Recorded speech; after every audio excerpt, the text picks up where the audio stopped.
Hello, friends, and welcome to Sleep Tight Stories.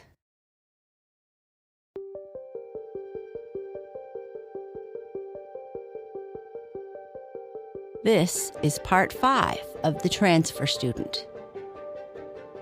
In this part, Red and the Solving a Mystery Club have found their first mystery to solve. They have an emergency meeting at lunchtime to discuss what they know so far and make plans about what to do next. The Transfer Student, Part 5. There was a reason why Red seemed more optimistic and positive lately about being in her new school, in this new city, and on this new planet.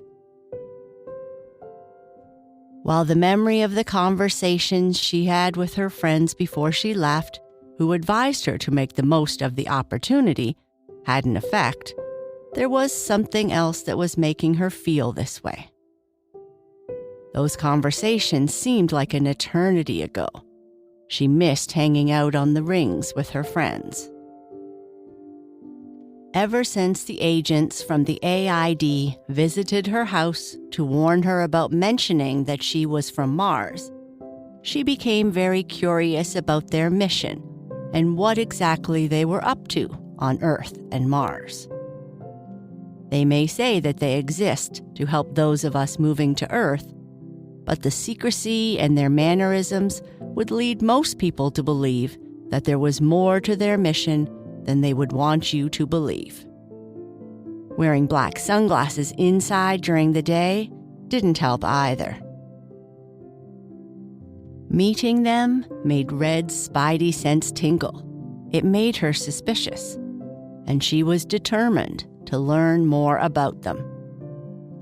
And now that she had joined Mr. McCaskill's after-school mystery club, she may have help doing just that. So this morning, like other mornings recently, she was up early, before her phone could have a chance to play that happy alarm, before it could tell her it was going to be a great day, both of which, even with a better mood, drove her crazy. It was going to be a productive day, she thought. She moved as quickly as could be expected before her morning hot cocoa and waffles. She wanted to get in the bathroom before her brother Blue, who always turned it into a disaster zone.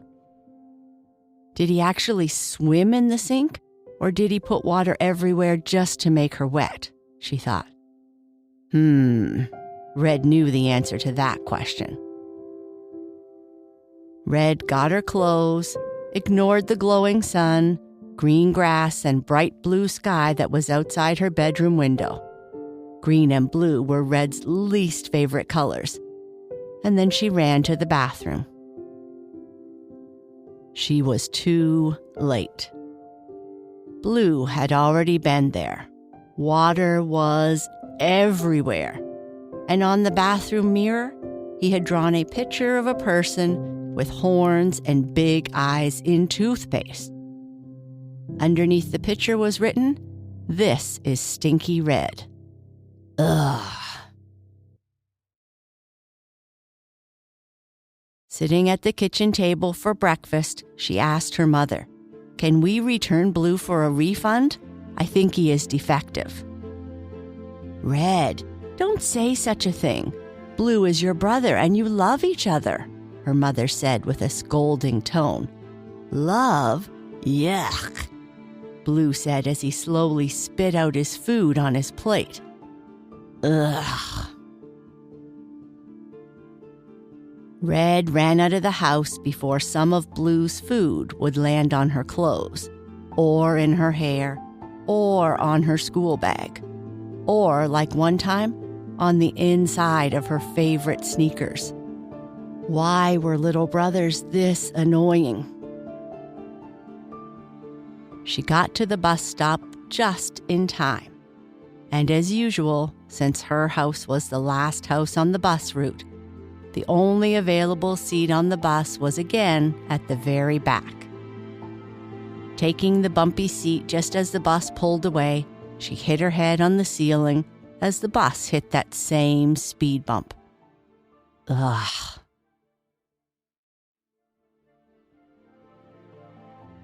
She sat at her desk in room 215, her home room, which had some strange person standing at the front of the room looking lost. Where was Mrs. Johnson, she thought. As the announcements were being read by Principal Burke, chicken nuggets were on the menu yet again. Charlie passed her a note which had "For your eyes only" written on the front. At least, she thought it was Charlie. It was so hard to recognize people now that they weren't wearing masks. But who else wore their t-shirt on inside out and backwards, and his shoes on the wrong feet? As Principal Burke continued her announcements, Red opened the note and read what was scribbled inside. Red, the Mystery Club is meeting at lunch in the library. Mrs. Johnson has gone missing, and Mr. McCaskill has postponed our after-class meetings until further notice. Rachel, Alexa, and I are concerned that something has happened to Mrs. Johnson. Be there right after the bell. Hello, class. My name is Mr. Stewart, and I am going to be your substitute teacher for, a while Mrs. Johnson is, Mrs. Johnson is going to be unavailable for a time.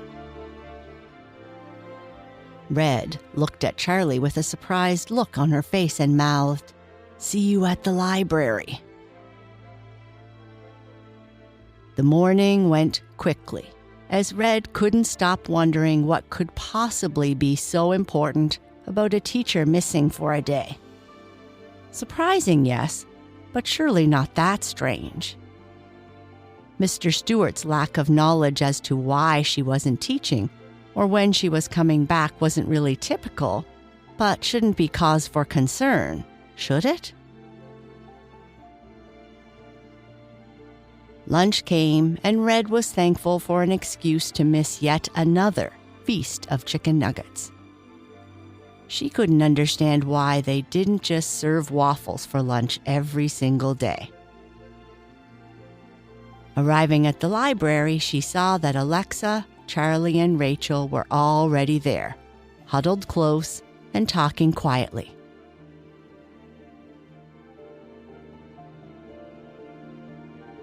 "I don't know what the big deal is," said Alexa. "Teachers have been known to get sick, you know." "Red, you came. We have a lot to discuss," whispered Charlie. "Where's Kurt?" asked Red. "Kurt has sports practice at lunch and can't come, but I filled her in on all the details," Charlie said. "Okay, so what's up? And why are you whispering?" asked Red. It was a library, but no one talked this quietly. "Mrs. Johnson has gone missing and maybe kidnapped or worse," whispered Rachel, who for the first time since Red met her wasn't reading a book. This must be very serious, Red thought. "Yesterday after school, I heard her and Principal Burke arguing in her office. I'm not sure exactly what they were arguing about, as the mountain, Mr. Nozel, kept me from snooping at the office door. But I did hear the principal say that she must leave, and if she didn't, she would regret it. And I also overheard that someone was coming to take her. The principal was really quite upset," explained Rachel.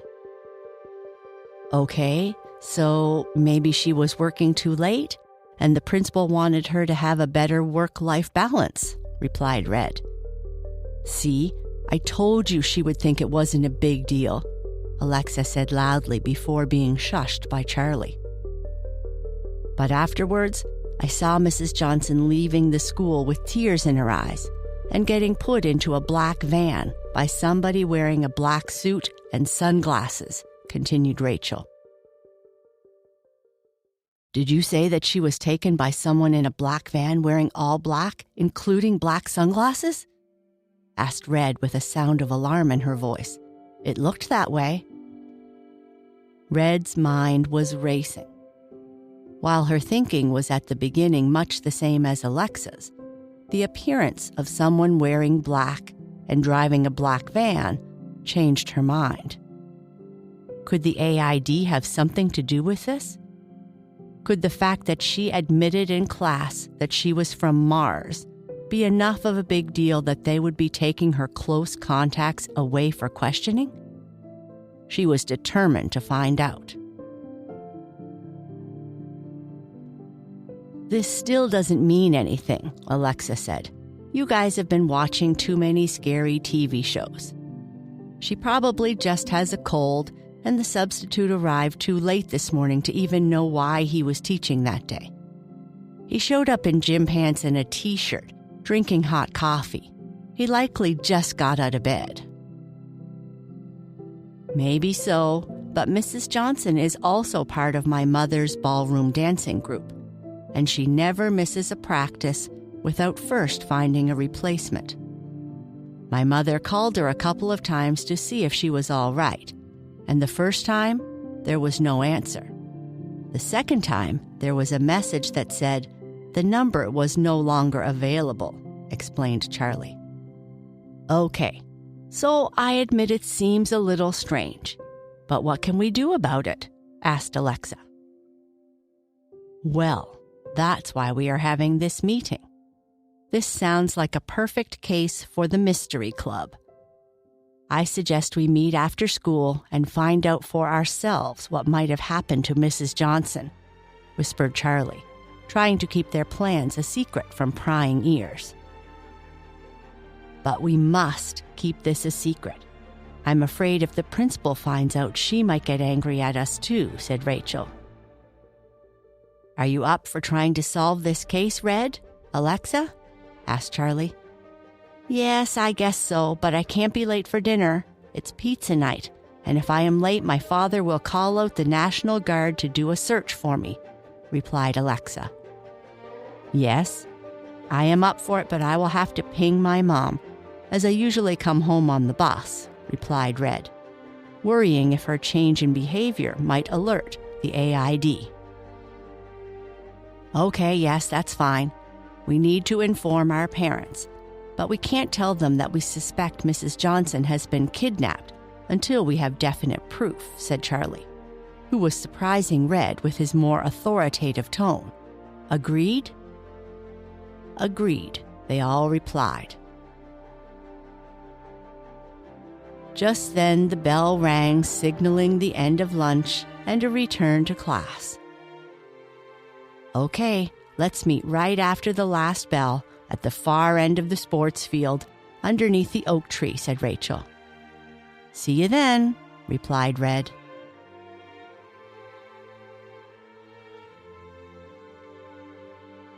And that is the end of this part. Good night. Sleep tight.